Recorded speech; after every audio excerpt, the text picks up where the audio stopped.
Good day to all of you. Today we will discuss the sex determination in the C. elegans, and we have already discussed in previous video about the Drosophila and the mammals. तो यहाँ पे हम लोग देखते हैं sex determination सी elegance में, जो कि एक हर्माफ्रोडाइट है, निमोटोड्स, और इसमें दो तरह के सेक्स डिटरमाइन होता है. That is hermaphrodite. अगर x/a का रेशियो 1 आता है तो हर्माफ्रोडाइट, और 0.5 आता है तो मेल को रिप्रेजेंट करता है. हर्माफ्रोडाइट जो है वो स्पर्म और एग दोनों प्रोड्यूस कर सकता है, एंड फीमेल स्पेसिफिकली फाउंड नहीं होता है. तो यहाँ पे देख रहे हैं, अगर XX है तो हर्माफ्रोडाइट होता है, और XO है तो मेल फॉर्म होता है. So it is a free living nematode, soil nematodes, and transparent होता है, स्किन स्मूथ होता है, और इसमें अपेंडेजेस एब्सेंट होता है. तो हम लोग यहाँ पे फिगर देखते हैं एक हर्माफ्रोडाइट सी एलिगेंस का, और सेकेंड जो B नंबर है वो मेल का स्ट्रक्चर है. तो हम लोग यहाँ पे देख रहे हैं कि एग्स भी प्रेजेंट है और स्पर्मेथिका भी प्रेजेंट है, और यहाँ पे सिर्फ स्पर्म प्रेजेंट है. अब हम यहाँ पे देखते हैं कि इसका सेक्स डिटर्मिनेशन फैक्टर्स कैसे इन्वॉल्व होता है, जो कि सेक्स डिटरमाइन करता है एलिगेंस में. तो इस चार्ट में एक ग्रीन कलर और एक ब्लैक कलर रिप्रेजेंट कर रहा है प्लस और नेगेटिव साइन का. तो हम लोग हर्माफ्रोडाइट की बात कर लेते हैं. तो एक्स दैट इज़ हर्माफ्रोडाइट, तो सेक्स 1 इसमें प्रेजेंट होता है, और ये इक्वल टू इसका एक्सपायरेशन 1 आता है. तो ये जो है ये इनिबिशन का साइन है, इनिबिट करता है जोल 1 को, दैट इज़ नेगेटिव, यानी कि एब्सेंट होता है जोल 1, एंड देन ये इनिबिट करता है SDC1 को, SDC2 को, SDC3 को, एंड देन ये जो SDC1 जो है प्रेजेंट होता है हर्माफ्रोडाइट में, और जो ये इनिबिट करता है HER1 को, दैट इज HER1 जो है वो एब्सेंट होता है हर्माफ्रोडाइट में. ये HER1 जो है TRA2 को इनिबिट करता है, और TRA2 जो है FEM1, 2, 3 को इनिबिट करता है, एंड देन TRA1 जो प्रेजेंट होता है वो इनिबिट करता है मेल कैरेक्टर को, और फॉर्म करता है बोथ, दैट इज़ हर्माफ्रोडाइट्स को. एंड सेकेंड हम लोग देखते हैं एक्सो, दैट इज़ मेल कैरेक्टर को.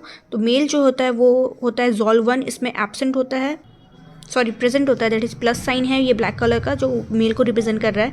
एंड देन ये जो है इसको प्रमोट करता है SDC1, SDC2, SDC3, और ये जो है इसमें एब्सेंट होता है मेल में. देन इसको ये इनिबिट करता है HER1 को, और HER1 जो है वो TRA2 को इनिबिट करता है, जो कि TRA2 एब्सेंट होता है मेल में.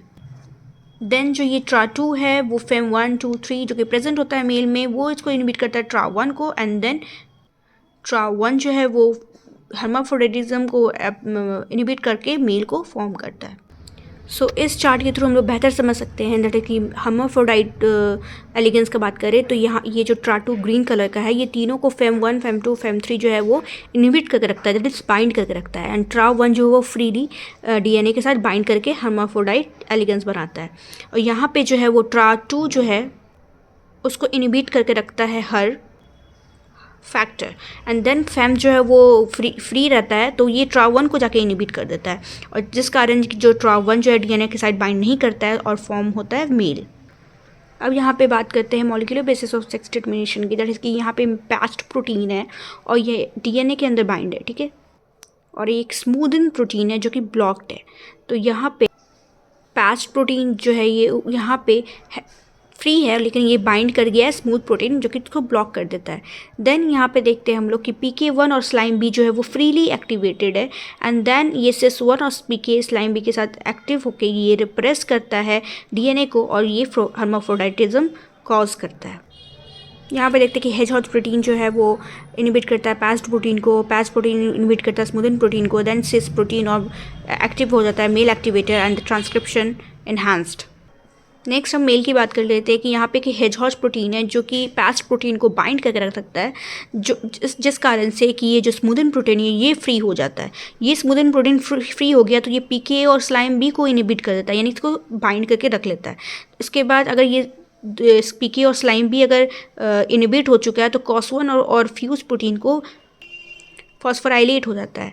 फॉस्फोराइलेट होने के बाद ये CIS1 जो है वो आ जाता है DNA के साथ और मेल एलिगेंस फॉर्म करता है. यहाँ पे हम लोग कंपैरिजन की बात करें तो यहाँ पे हम लोग देखते हैं कि PK और स्लाइम बी जो है वो खुद ही जाके बाइंड कर गया है, ब्लॉक हो गया है स्मूदन प्रोटीन के कारण. तो यहाँ CIS1 जो है फ्री है, तब ये जाके यहाँ पे DNA के साथ बाइंड करता है, जबकि यहाँ पे PK और स्लाइम बी जो है वो फ्रीली एक्टिवेटेड है. तो ये फ्रीली एक्टिवेटेड तो ये CIS1 को ब्लॉक करके रखता है, जिस कारण से यहाँ पे आके ये DNA बाइंड नहीं कर पाता और ये हर्माफ्रोडाइट को कॉज करता है. यहाँ पे अब हम लोग देखते हैं डॉक्सस कॉम्पोजिशन कॉम्प्लेक्स, दैट है कि मेमल्स में, ड्रोसोफिला में और सी एलिगेंस में क्या क्या है। तो बार बॉडीज जो है कम्प्लीटली इनएक्टिवेटेड होता है एक्स में, जैसे कि मैमल्स के केस में, और ड्रोसोफिला में अप रेगुलेशन ऑफ एक्स होता है क्रोमोजोम, और यहाँ down regulation of X both X chromosome in the C elegans in hermaphrodite. DCC complex जो है DPY, DP26, 27, 28 और मिक्स 1 के साथ बाइंड करके ये कॉम्प्लेक्स बनाता है। तो यहाँ पे हम लोग देख रहे हैं कि DPY 28, 26 जो है ये कॉम्प्लेक्स यहाँ पे एक्स क्रोमोजोम में बाइंड होता है और हर्माफ्रोडाइट काउज करता है और रिड्यूस ट्रांसक्रिप्शन, और नॉर्मल ट्रांसक्रिप्शन होता है तो मेल फॉर्म होता है। सो यहाँ पे एक छोटा सा डिस्क्रिप्शन है, दैट इज अ मॉडल और assembly of the dosage compensation complex on the hermaphrodite X chromosome in C elegans. So this is all about the sex determination in genetic basis and molecular basis in rose C elegans. Thank you and keep watching.